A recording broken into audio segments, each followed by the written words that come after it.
तो पिछला क्लास में हम लोग क्या पढ़ रहे थे, डिफेक्ट्स के बारे में पढ़ रहे थे। और डिफेक्ट्स में क्या देखे थे, लाइन डिफेक्ट्स देखे थे। और इसके बाद लाइन डिफेक्ट्स के बारे में पढ़े, फिर पॉइंट डिफेक्ट्स के बारे में पढ़े। और हम लोग बोले थे कि सिलेबस में जो एक्चुअली पढ़ना है पॉइंट डिफेक्ट्स के बारे में पढ़ना है। तो लाइन डिफेक्ट्स देखे थे, कंप्लीट लाइन में होगा। पॉइंट डिफेक्ट्स बोले थे कहीं कहीं हो, अगर मान लीजिए 50 बच्चा का रूम है, उसमें से एक बच्चा गायब हो गया, ठीक है, तो एक स्टूडेंट यदि गायब हो गया तो आप उसको पॉइंट डिफेक्ट्स बोलिएगा। एक रो में यदि पूरा गायब हो गया तो उसको लाइन डिफेक्ट्स बोलेंगे। अब चलते हैं, हम लोग जो पॉइंट डिफेक्ट्स का 3 कैटेगरी में बांटे थे, मतलब 3 कैटेगरी में डिवाइड किए थे। एक को बोले थे स्टोइचियोमेट्री, एक को बोले थे नॉन स्टोइचियोमेट्री, और एक को बोले थे इम्प्यूरिटीज डिफेक्ट। तो हम लोग सबसे पहला हेडिंग देते हैं कौन सा, स्टोइचियोमेट्रिक डिफेक्ट्स। उसके बारे में धीरे धीरे करके आगे बढ़ेंगे तो आपको रियल में पता चलेगा उसके अंदर क्या क्या घटना हो सकता है। चलिए देखते हैं। तो पहला हम लोग जो आज पढ़ेंगे पॉइंट डिफेक्ट्स के बारे में पढ़ेंगे, और पॉइंट डिफेक्ट्स का टाइप्स पढ़ेंगे। और पॉइंट डिफेक्ट्स तो जान चुके थे, कोई भी डिफेक्ट्स अबाउट अ पॉइंट हो। तो देखिए सबसे पहला है पॉइंट डिफेक्ट्स का टाइप जो पढ़े थे, तो आज पढ़ेंगे स्टोइचियोमेट्रिक। कौन सा डिफेक्ट्स पढ़ेंगे, स्टोइचियोमेट्रिक डिफेक्ट्स। बहुत ही इंपॉर्टेंट टॉपिक है, और याद रखिएगा इस टॉपिक को ज्यादा आप लोग को कंसंट्रेट करके स्टडी करना है, ठीक है। क्यों? क्योंकि ज्यादातर क्वेश्चन आपका जब भी आएगा लगभग क्वेश्चन यहां से पूछा जाता है। चलते हैं, पहले इसको देखते हैं स्टोइचियोमेट्री क्या होगा। द पॉइंट डिफेक्ट्स क्या होगा बच्चों, द पॉइंट डिफेक्ट्स। ऐसा पॉइंट डिफेक्ट्स, हम तो बोले थे कि जब भी जो भी चर्चा करना है पॉइंट्स के बारे में करना है, पॉइंट्स लगाने में कोई दिक्कत नहीं है। तो द पॉइंट डिफेक्ट्स इन विच क्या होना चाहिए, ratio of number of cation. बड़ा इंपॉर्टेंट टॉपिक है, बहुत ही कंसंट्रेट होकर इसको स्टडी करिए। Number of cation and number of anions. Cations का भी चर्चा करना है और एनायंस का भी चर्चा करना है। तो हम लोग क्या लिखे, ऐसा पॉइंट डिफेक्ट्स होना चाहिए जिसमें रेशियो जो हो नंबर ऑफ केटायंस और नंबर ऑफ एनायंस का क्या होना चाहिए, आर इक्वल। तो यदि इक्वल हो गया तो उस घटना को बोलेंगे स्टोइचियोमेट्रिक डिफेक्ट्स। तो स्टोइचियोमेट्रिक डिफेक्ट जब भी दिमाग में आ जाए तुरंत आपको आ जाना चाहिए कि उस डिफेक्ट्स में रेशियो बराबर होगा। तो रेशियो किसको बोलेंगे, यदि 5 बॉयज है गर्ल्स, 5 बॉयज और 5 गर्ल्स है तो बोलिएगा रेशियो इक्वल है। 2 गर्ल्स है 2 बॉयज है तो बोलिएगा रेशियो बराबर है। तो रेशियो का मीनिंग है कि इक्वल होना चाहिए, इक्वल अमाउंट होना चाहिए। मेरा नंबर और उसका नंबर इक्वल हो जाए तो बोलेंगे क्लास का रेशियो इक्वल है, गर्ल्स भी उतना ही है और बॉयज भी उतना ही है। चलते हैं अगला, इसमें देखने का कोशिश करते हैं। क्या देखिएगा कि जब हम पॉइंट डिफेक्ट्स लिख दिए कि नंबर ऑफ केटायंस और नंबर ऑफ एनायंस इक्वल हो, तो नीचे भी हम छोटा सा पॉइंट लिखते हैं। तो क्या एक्चुअली सीखे, नंबर ऑफ केटायंस बराबर होना चाहिए नंबर ऑफ एनायंस।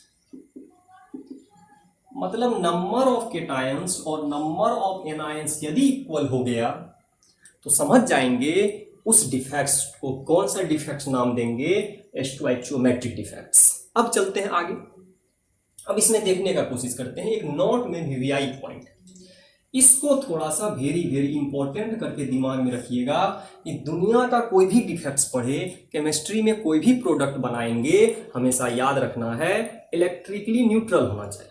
तो न्यूट्रल कैसे होगा, मतलब इस डिफेक्ट्स में खास बात होना चाहिए, मतलब defect should be electrically neutral. तो देखते हैं, बाद में देखेंगे उसमें क्या घटना होगा। मतलब जो डिफेक्ट्स एक्चुअली पढ़ रहे हैं, डिफेक्ट्स क्या होना चाहिए, शुड बी इलेक्ट्रिकली क्या होना चाहिए, न्यूट्रल होना चाहिए। बहुत इंपॉर्टेंट है। मतलब केमिस्ट्री में कोई भी प्रोडक्ट बना दिए, उसमें कोई भी डिफेक्ट्स आ गया, मतलब कोई भी अशुद्धि आ चुका है, कोई भी इम्प्यूरिटीज कुछ भी आ चुका है, लेकिन केमिस्ट्री कहता है कि जो भी प्रोडक्ट बनाइए कम से कम इलेक्ट्रिकली न्यूट्रल रखिए, अगर नहीं रखिएगा तो हमेशा जनरेट कर देगा नया प्रोडक्ट। ठीक है, तो हानिकारक हो सकता है, हार्मफुल हो सकता है, बॉडी पे इफेक्ट कर सकता है, या आपका नेचर में जो लाए हैं वह सामान उस रूप में नहीं रह पाए, अदर रूप में ट्रांसफॉर्म हो जाए, बड़ा समस्या है। तो हमेशा ध्यान में रखना है कि जो भी प्रोडक्ट आप बनाए हैं, मैन्युफैक्चर कर रहे हैं, थोड़ा बहुत डिफेक्ट चलेगा, लेकिन उसका इलेक्ट्रिकली न्यूट्रल जो कंडीशन है उसको हमेशा ओबे करना चाहिए। चलते हैं, तो हम लिख दिए हैं, कैसे पता चलेगा कि इलेक्ट्रिकली क्या है, न्यूट्रल है, तो उसको तो ध्यान से देखना होगा आपको। तो इलेक्ट्रिकली न्यूट्रल होने के लिए पॉजिटिव चार्ज, यहां पर अभी दिमाग लगाना है कि हम लोग जब भी चर्चा करेंगे पॉजिटिव चार्ज इक्वल टू क्या होना चाहिए, नेगेटिव चार्ज। तो यदि कभी भी पॉजिटिव चार्ज और नेगेटिव चार्ज क्या हो जाए, इक्वल हो जाए, तो हम इसको न्यूट्रल बोलेंगे। नंबर अलग चीज, नंबर अलग चीज है, नंबर से कभी भी इसका कंपेयर नहीं कीजिएगा, क्योंकि नंबर यदि सेम है या इक्वल है उससे न्यूट्रलिटी का लेना देना नहीं है। न्यूट्रल तब होगा जब पॉजिटिव चार्ज और नेगेटिव चार्ज हमेशा क्या होंगे, इक्वल होंगे। ये तो हो गया इसका डिफिनेशन, स्टोइचियोमेट्री। अब स्टोइचियोमेट्री को हम कैटेगराइज करेंगे दो टाइप्स में, देखते हैं। तो इसका टाइप्स देखते हैं, there are two types, there are two types. तो हम लोग इसका टाइप्स देखेंगे, देयर आर टू टाइप्स। एक को बोलेंगे, क्या बोलेंगे, फ्रैंकल, और एक को बोलेंगे शॉर्टकी डिफेक्ट्स। तो हम लोग जनरली दो प्रकार का डिफेक्ट्स को यहाँ पर स्टडी करेंगे, एक को क्या बोलेंगे, फ्रैंकल बोलेंगे, और एक को क्या बोलेंगे, शॉर्टकी डिफेक्ट्स बोलेंगे। तो देखते हैं शॉर्टकी क्या होता है, फ्रैंकल क्या होता है, दोनों में डिफरेंस क्या है। कंडीशन वही लागू होगा, फ्रैंकल पे भी यही कंडीशन और शॉर्टकी पे भी यही कंडीशन, लेकिन थोड़ा सा डिफरेंस होगा। क्यों? क्योंकि हम पहले ही बोल दिए हैं number of cation equal to number of anions हमेशा होना चाहिए किसी भी सूरत में। चलिए देखते हैं।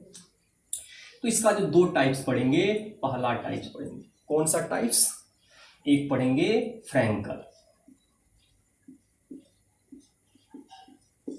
फ्रैंकल डिफेक्ट्स,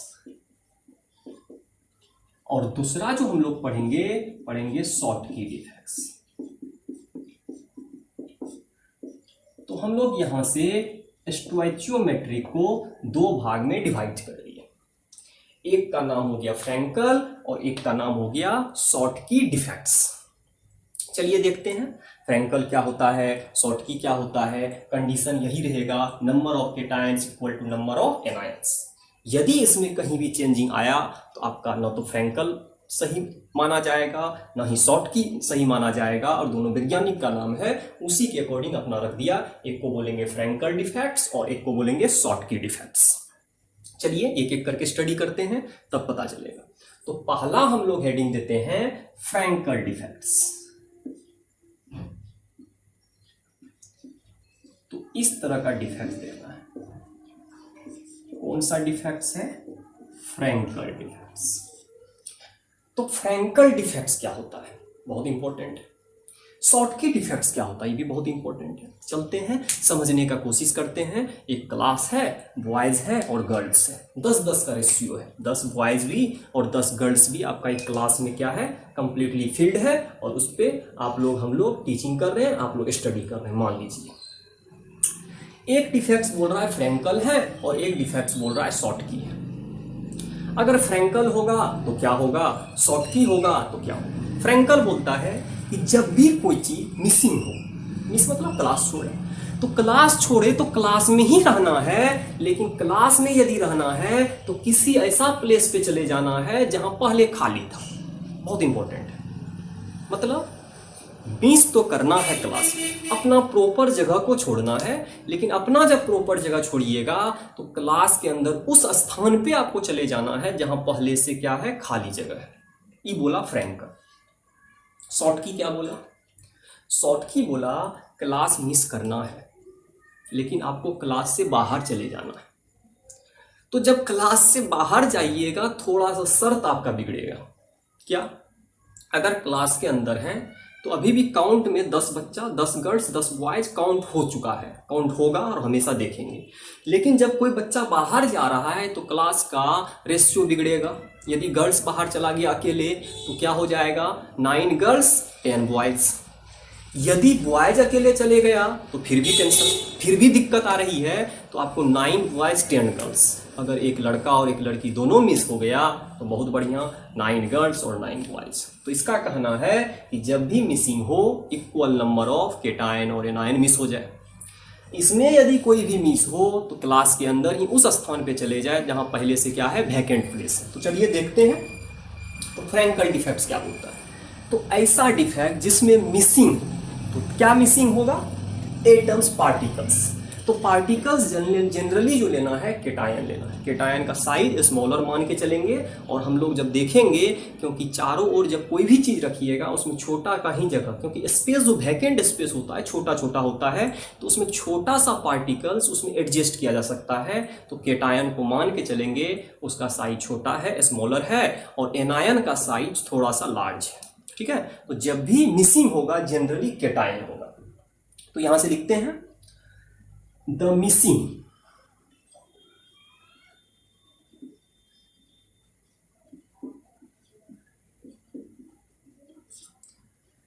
अब हम यहां से मिसिंग अगर कर रहे हैं तो किसको कर रहे हैं, तो केटायंस को कर रहे हैं। तो पहले हम केटायंस लिख देते हैं, द क्या मिसिंग होगा, द केटायंस मिसिंग। केटायंस आपका मिस करेगा, कहां से मिस करेगा, लेटिस साइड। अब लेटिस साइड क्या होता है आगे जाके पढ़ेंगे। द केटायंस मिसिंग फ्रॉम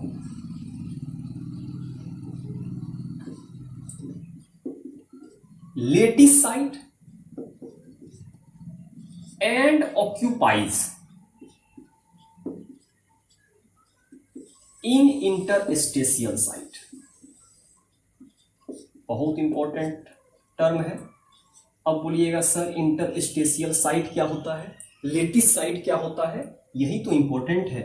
इस अगर कहीं फ्रैंकल आ जाए यही इंपॉर्टेंट है कि जो आदमी मिस कर रहा है, जनरली केटायंस ही मिस करेगा क्योंकि उसका साइज स्मॉलर मान के चलेंगे।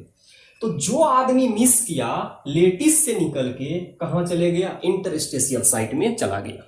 यदि इंटरस्टेशियल साइट में गया तो रूम के ही अंदर है, रूम के बाहर नहीं गया है, तो रेशियो बिगड़ने का कोई खतरा नहीं है। तो एक केटायन गया तब भी कोई दिक्कत नहीं, एनायन जाता तब भी कोई दिक्कत नहीं, क्योंकि बाहर रूम के बाहर नहीं जा रहा है, इसलिए काउंट में कहीं भी दिक्कत नहीं होगा। नंबर जो होगा अभी भी इक्वल है, 4 घंटा के बाद जब उसको मेजर करिएगा तब भी इक्वल होगा, 10 महीना के बाद अगर करिएगा तब भी इक्वल होगा।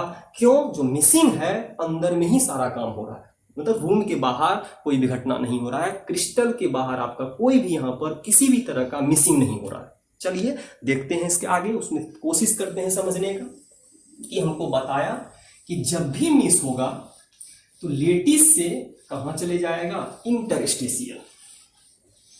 तो हम लोग देखते हैं इसमें क्या एक्चुअली घटना होता है। तो देखिए वहां पर देखते हैं क्या बोला कि कोई भी चीज हो, एक छोटा सा फिगर यहां बनाते हैं तब पता चल पाएगा एक्चुअली क्या घटना हुआ।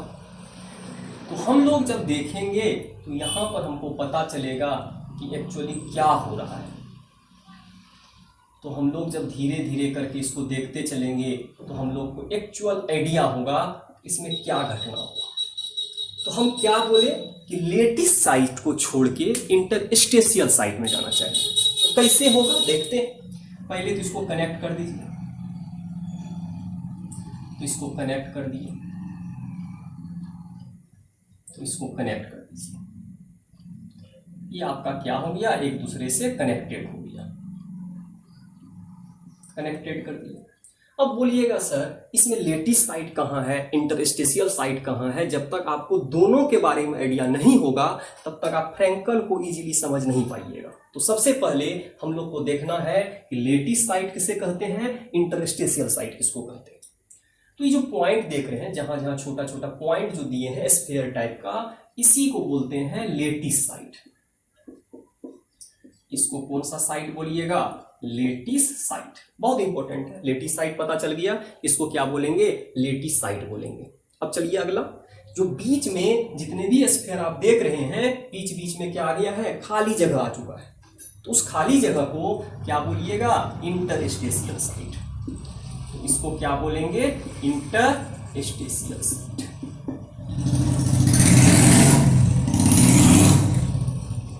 इंटरस्टेशियल साइट, तो एक तो पता चल गया, एक लेटिस साइट है और एक इंटरस्टेशियल साइट है, मतलब गेंद रखे हैं, जहां जहां गेंद रखे हैं वहां पर मान लीजिए उसको लेटिस साइट बोलेंगे।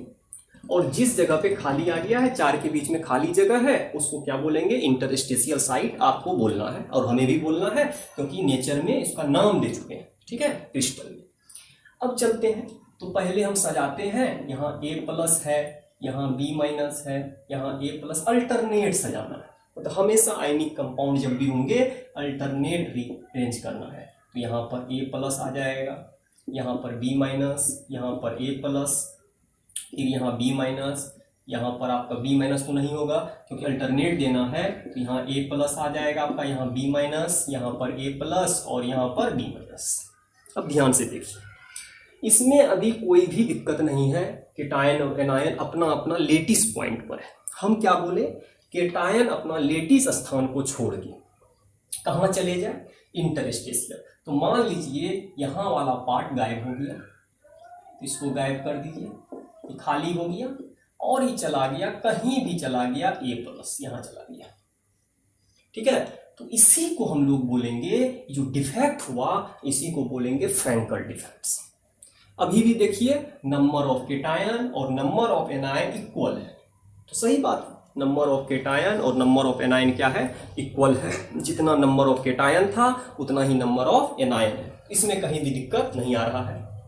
फिर चार्ज गिनिए, चार्ज को न्यूट्रल होना चाहिए, तो चार्ज पॉजिटिव देखिए कितना है, गिनिएगा, काउंट करिएगा, तो पॉजिटिव भी उतना ही है, नेगेटिव भी उतना ही है, तो इलेक्ट्रिकली न्यूट्रल है, तो दो कंडीशन फुलफिल है। तो यही तो स्टोइचियोमेट्री बोलता है कि नंबर इक्वल हो, घटना कोई भी हो, तो घटना अपना दे दिया, फ्रैंकल डिफेक्ट्स है, मिसिंग हो, लेटिस से चले जाए इंटरस्टेशियल, चला गया इंटरस्टेशियल साइड में। अब बात आया, इस घटना को होने के लिए कंडीशन होना चाहिए, ये किस तरह का क्रिस्टल में इस तरह का घटना हो सकता है, उसको सोचते हैं। तो इसका कंडीशन देखते हैं, तो जब इसका कंडीशन देखिएगा, इसका शर्त क्या है, इसका शर्त क्या है, सबसे पहला इंपॉर्टेंट शर्त है कि हमेशा कोऑर्डिनेशन नंबर, ठीक है, coordination number should be low. Coordination number क्या होता है, अगर हमको चारों ओर से कितना आदमी घेर के रखा हुआ है, यदि ज्यादा आदमी से घिरे रहेंगे तो अंदर में हम लोग क्या होगा, इसका मतलब है प्रत्येक आदमी, बहुत सारा आदमी से घिरा हुआ है, अपना प्लेस चेंज नहीं कर पाएगा। ये तो अपना प्लेस इसलिए चेंज कर पाया क्योंकि बीच में खाली जगह है, चारों साइड से कम आदमी था, तो कहीं से निकल के वो चला गया होगा। लेकिन अगर इसके अराउंड में बहुत ज़्यादा एटम होते तो क्या होता, इसको डिस्प्लेस होने में टाइम लगता, डिस्प्लेस हो नहीं पाता, तो इस तरह का घटना वहाँ इजीली नहीं देखा जा सकता था। इस तरह का घटना यदि हो रहा है तो हमेशा मान के चलेंगे, क्या मान के चलेंगे, देखते हैं, coordination number, coordination number should be है। तो किसी भी क्रिस्टल का कोऑर्डिनेशन नंबर जो होना चाहिए शुड बी है, तो मान के चलेंगे आपका कोऑर्डिनेशन नंबर क्या है, बहुत ज़्यादा है, कि लो है, लो होना चाहिए, हाई तो गलत लिख चुके हैं। क्यों, क्योंकि हम जानते हैं यदि बाहर निकल के कहीं जाना है तो कोऑर्डिनेशन नंबर आपका क्या होना चाहिए, लो होना चाहिए। इसका मतलब है आपके अराउंड में जितने भी पार्टिकल हैं कम संख्या में है, तो आप 20 से कहीं गैप मिलेगा, आप उस पार्टिकल के आगे निकल जाइएगा और कहीं भी आप जाके प्लेस्ड हो सकते हैं। अब चलते हैं आगे। दूसरा इंपॉर्टेंट है कि जो आदमी निकल के गया है उसका साइज हमेशा छोटा होना चाहिए, हमेशा छोटा होना चाहिए। तो जो आदमी निकला, कौन निकला, केटायन निकला हुआ है, तो केटायन निकल के किसी पर्टिकुलर प्लेस पर जा रहा है, तो जो आदमी जा रहा है उसका साइज हमेशा स्मॉलर होना चाहिए कंपेयर टू एनायन, बहुत इंपॉर्टेंट है। तो चलते हैं अगला लिखते हैं, तो इसका मतलब है size of cation, size of cation क्या होना चाहिए, शुड बी स्मॉलर, बहुत इंपॉर्टेंट है, तो केटायन का साइज क्या होना चाहिए, smaller than size of anion. तो यदि हम लोग देखेंगे तो साइज एनायन का साइज से हमेशा छोटा होना चाहिए, क्योंकि छोटा पार्टिकल ही छोटा जगह पे जा सकता है। तो जब भी गैप आपको नजर आएगा इसका साइज भी छोटा होता है। तो जो आदमी उसमें जा रहा है, जो पार्टिकल्स उसमें जा रहे हैं, उसका साइज हमेशा क्या होना चाहिए, छोटा होना चाहिए, तभी आप इजीली इस घटना को आप जनरेट कर पाइएगा। ठीक है, तो यहां तक किसी को दिक्कत नहीं होना चाहिए। लेटिस छोड़ के इंटरस्टेशियल गया, जाने का कंडीशन है कोऑर्डिनेशन नंबर कम होना चाहिए और साइज हमेशा कंपेयर टू एनायन क्या होना चाहिए, छोटा होना चाहिए। अब चलते हैं अगला पॉइंट। अब अगर ये घटना हुआ तो घटना जब होगा तो इसमें कुछ ना कुछ इफेक्ट पड़ेगा, मतलब क्रिस्टल पे क्या क्या इफेक्ट पड़ेगा उसको देखने का कोशिश करते हैं। तो इफेक्ट ऑन क्रिस्टल, क्योंकि प्योर क्रिस्टल यदि रहता तो इसका पोजीशन यहां था, पोजीशन अपना छोड़ा है, तो क्या क्या हो सकता है इफेक्ट ऑन क्रिस्टल। तो हम लोग कोशिश करते हैं इफेक्ट ऑन क्रिस्टल देखने का। तो अगर कोई क्रिस्टल है तो उस पर क्या क्या इफेक्ट पड़ सकता है। ठीक है, तो इफेक्ट देखते हैं। तो इफेक्ट जब देखेंगे तो पहला इफेक्ट हम लोग लिखते हैं, इसमें जब देखिएगा तो पहला इफेक्ट आपको पता चलेगा इलेक्ट्रिकली न्यूट्रल है। ठीक है, इलेक्ट्रिकली न्यूट्रल है, इसमें कोई भी चेंजिंग नहीं आया है, तो हम लिख सकते हैं कंपाउंड अभी भी क्या है, इलेक्ट्रिकली न्यूट्रल है, positive charge equal to negative charge. इसका मतलब लिख सकते हैं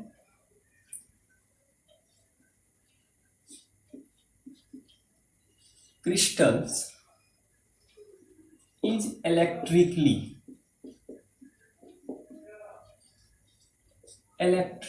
क्या है, न्यूट्रल है। तो पहला पता चल गया इलेक्ट्रिकली क्या है, न्यूट्रल है। क्यों न्यूट्रल है, क्योंकि पॉजिटिव चार्ज और नेगेटिव चार्ज क्या है, इक्वल है, इसीलिए हम इसको आसानी से बोल सकते हैं इलेक्ट्रिकली न्यूट्रल है। जितना पॉजिटिव चार्ज है उतना ही नेगेटिव चार्ज है। तो हम क्यों यहां पर लिख देते हैं, पॉजिटिव चार्ज जो है इक्वल है किसके बराबर है, निगेटिव चार्ज। तो ये बहुत इंपॉर्टेंट है, यदि पॉजिटिव और नेगेटिव बराबर हो जाए तो इलेक्ट्रिकली न्यूट्रल हो जाएगा। चलते हैं दूसरा पॉइंट, डेंसिटी सेम होगा। डेंसिटी घनत्व, density mass by volume. Volume तो ठीक है, वॉल्यूम में कोई चेंजिंग नहीं हुआ है। डेंसिटी भी इसका वही रह जाएगा। क्यों, क्योंकि मास चेंज नहीं हुआ है, जो भी पार्टिकल है अंदर में ही है, तो मास में कोई अंतर नहीं आया है। तो हम आसानी से बोल सकते हैं density will be constant, density will be same. तो ये भी लिख सकते हैं कि इसका जो डेंसिटी होगा क्या होगा, सेम होगा। क्यों सेम होगा देखते हैं, क्योंकि हम लोग जानते हैं डेंसिटी का फॉर्मूला, डेंसिटी इक्वल टू होता है मास बाय वॉल्यूम। तो यदि जनरली हम लोग देखने का कोशिश करेंगे तो यही डेंसिटी का फॉर्मूला है, मास बाय वॉल्यूम। तो हम लोग वॉल्यूम में तो कोई चेंजिंग नहीं किए हैं, क्योंकि अंदर में जो प्लेस खाली था उसी में गया। इसका मतलब रूम का साइज में कोई अंतर नहीं आया है, जो रूम पहले था अभी भी वही है, नंबर भी वही है, सब कुछ वही है, तो मास भी सेम होगा। इसका मतलब है कि यहाँ जो है मास आपका कांस्टेंट है। मास को क्या मान के चले हैं, कांस्टेंट है, मास का नंबर में कोई चेंजिंग नहीं हुआ है। दूसरा जब देखेंगे वॉल्यूम, तो वॉल्यूम भी अगर देखिएगा तो वॉल्यूम भी आपका क्या होगा, कांस्टेंट होगा। तो वॉल्यूम भी आपका कांस्टेंट है। तो जब दोनों कांस्टेंट हो जाए तो डेंसिटी भी क्या हो जाएगा, कांस्टेंट हो जाएगा। तो यहां से आपको पता चल गया कि डेंसिटी भी आपका क्या हो जाएगा, कांस्टेंट को मेंटेन कर लेगा, मतलब इस पर कोई इफेक्ट नहीं पड़ेगा। तो यहां तक किसी को दिक्कत नहीं होना चाहिए, इलेक्ट्रिकली न्यूट्रल होगा, डेंसिटी सेम होगा। अब चलते हैं अगला, कंडक्टिविटी, बहुत इंपॉर्टेंट है। तीसरा, कंडक्टिविटी ऑफ क्रिस्टल इंक्रीज कर जाएगा। कोई पूछे क्यों इंक्रीज करेगा, चलते हैं एक छोटा सा उदाहरण लेते हैं, एग्जांपल लेते हैं। क्लास में कोई प्लेस खाली है और फिजिक्स बोलता है यदि कोई चीज मोशन में आ जाए तो उसमें कंडक्टिविटी होगा। इलेक्ट्रिकली न्यूट्रल हो या कुछ भी हो, कंडक्टिविटी होने के लिए मोशन होना चाहिए, या तो होल हो या तो इलेक्ट्रॉन हो। एक्चुअली यहाँ होल जनरेट हुआ है, खाली जगह को क्या बोलते हैं, होल बोलते हैं। याद रखिएगा कि जो जनरेट हुआ है एक्चुअली यहाँ क्या जनरेट हुआ है, होल। इस होल के कारण क्या होगा, इसका मन करेगा यहाँ आने का, तो होल उठ के यहाँ चले जाएगा। यदि ई एटम खिसक के यहाँ चलेगा ऑक्यूपाई करने, तो यहाँ पर खाली हो जाएगा। मतलब खाली प्लेस को आप ऑक्यूपाई करने का कोशिश करिएगा, तो अपना प्लेस खाली कर बैठिएगा। अगला का मन हो गया वहां जाने का, वहां गया, अपना प्लेस खाली कर बैठा।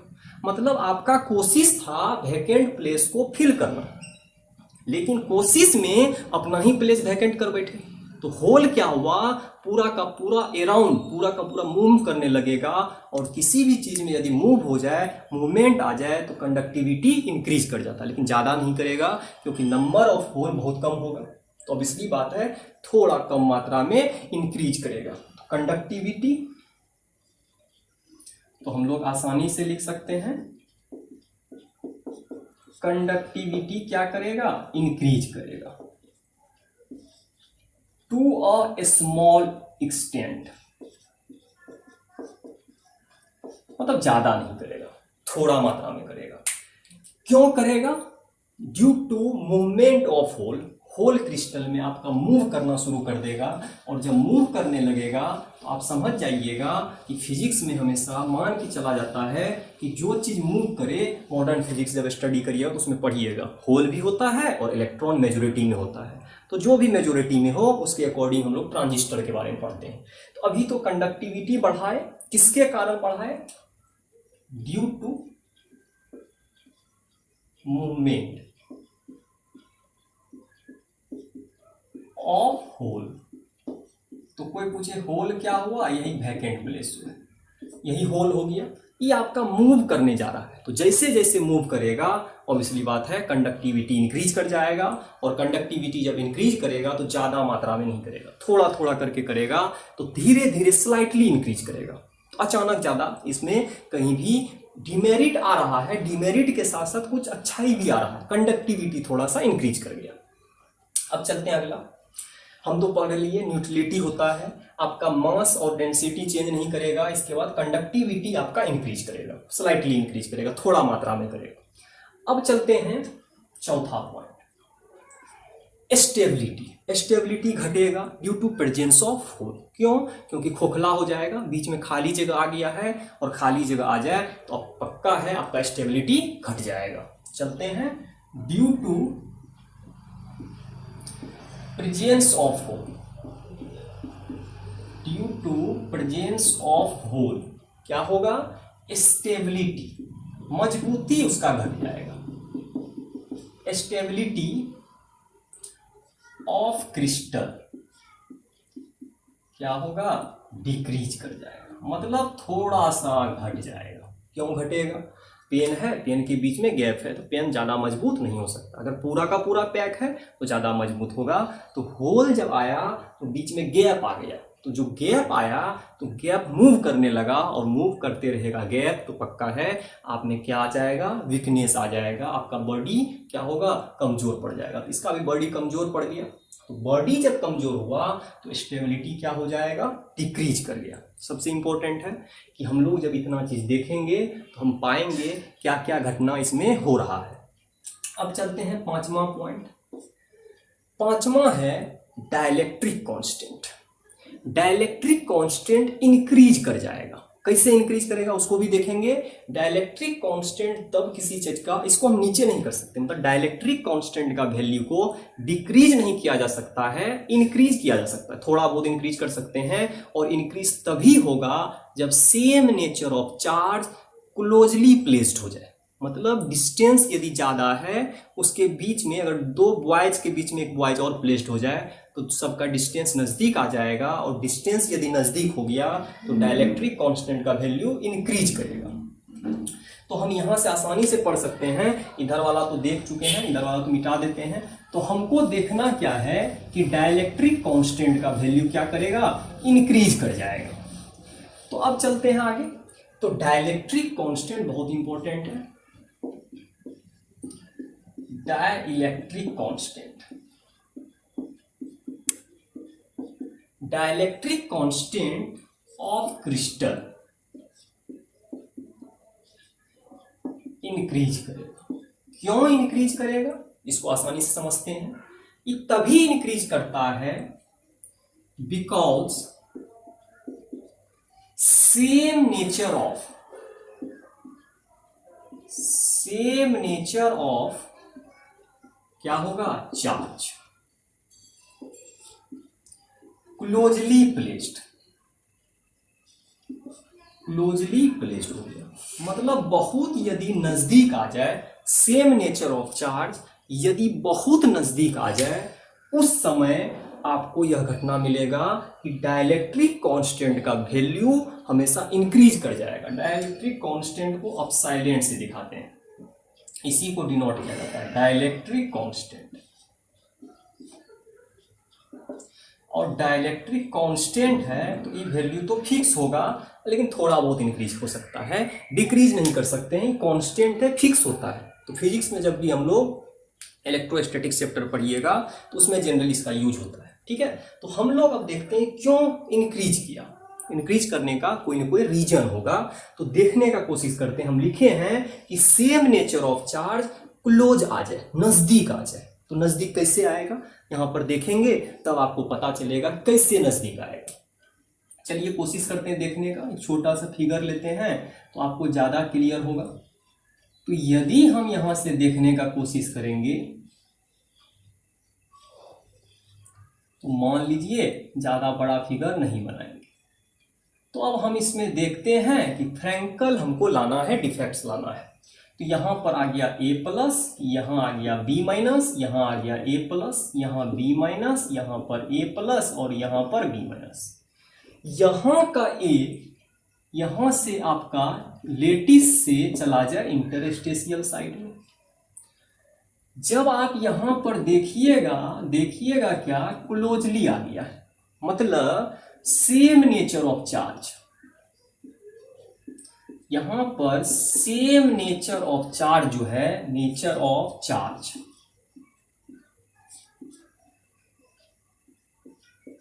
Very near to each other, मतलब एक दूसरे से बहुत ही नजदीक आ चुके हैं। और नजदीक आने के कारण इसका अपसाइलेंट का वैल्यू, अपसाइलेंट किसको बोलते हैं, इसका अपसाइलेंट का वैल्यू स्लाइटली इंक्रीज करेगा। मतलब इंक्रीज करने का एक ही शर्त है इसका कि हमेशा सेम नेचर ऑफ चार्ज क्या आ जाए, नजदीक आ जाए, तो आपका हमेशा इंक्रीज कर जाएगा। क्या इंक्रीज करेगा, अपसाइलेंट का वैल्यू आपका इंक्रीज कर जाएगा। तो इस तरह करके हम आसानी से सोच सकते हैं इसमें क्या क्या घटना होगा, क्या घटना नहीं होगा। तो यह कहाँ होता है, कब होता है, कैसे होता है, इसका एग्जाम्पल पूछ सकता है कि ऐसा कौन सा क्रिस्टल है जो आपको इस तरह का डिफेक्ट्स को जनरली शो करेगा। तो इसका एग्जाम्पल पूछ सकता है। तो आप एग्जाम्पल भी आराम से बता सकते हैं। इसका एग्जाम्पल ज़्यादा नहीं है, साइज डिफरेंस होना चाहिए, डिफरेंट साइज होने चाहिए। तो डिफरेंट साइज जब होगा केटायन और एनायन का, तो हमेशा मान के चलेंगे तो ज़्यादातर डी ब्लॉक का एलिमेंट शो करता है। तो इसमें ले सकते हैं AgCl, AgBr, AgI, इस एग्जाम में पूछ सकता है, और ZnS। ज़्यादा इंपॉर्टेंट ये वाला है, ये दोनों शो करता है, फ्रैंकल भी शो करता है और स्कॉटकी भी शो करता है। तो आज का क्लास यहीं तक रहने दीजिए। नेक्स्ट क्लास में हम लोग पढ़ेंगे शॉटकी डिफेक्ट और उसको एक्सप्लेन करेंगे, और धीरे धीरे करके जो भी आपका टॉपिक इसमें बचेगा उसको आगे का वीडियो लेक्चर में डालेंगे। तो थर्ड लेक्चर जब हम लोग करेंगे तो उसमें देखेंगे शॉटकी डिफेक्ट्स क्या होता है। तो आज हम लोग क्या जाने, फ्रैंकल क्या होता है, वो किस कंडीशन पर होता है और उसका इफेक्ट क्या क्या पड़ते हैं। ठीक है, तो आप लोग जब भी वीडियो को देखते हैं तो चैनल को जरूर सब्सक्राइब करिए, जिससे क्या होगा, आगे वाला जो नोटिफिकेशन होगा आसानी से मिलेगा और आसानी से आप केमिस्ट्री को समझ पाइएगा। अगर किसी को कोई दिक्कत हो तो कांटेक्ट भी कर सकते हैं। तो थैंक यू, आज का क्लास यहीं तक रहने दीजिए। नेक्स्ट लेक्चर में मिलते हैं। शॉटकी डिफेक्ट्स क्या होता है, उसके नेचर के बारे में जानेंगे, उसका कंडीशन देखेंगे। तो आज का क्लास यहीं तक रहने दीजिए। बाय।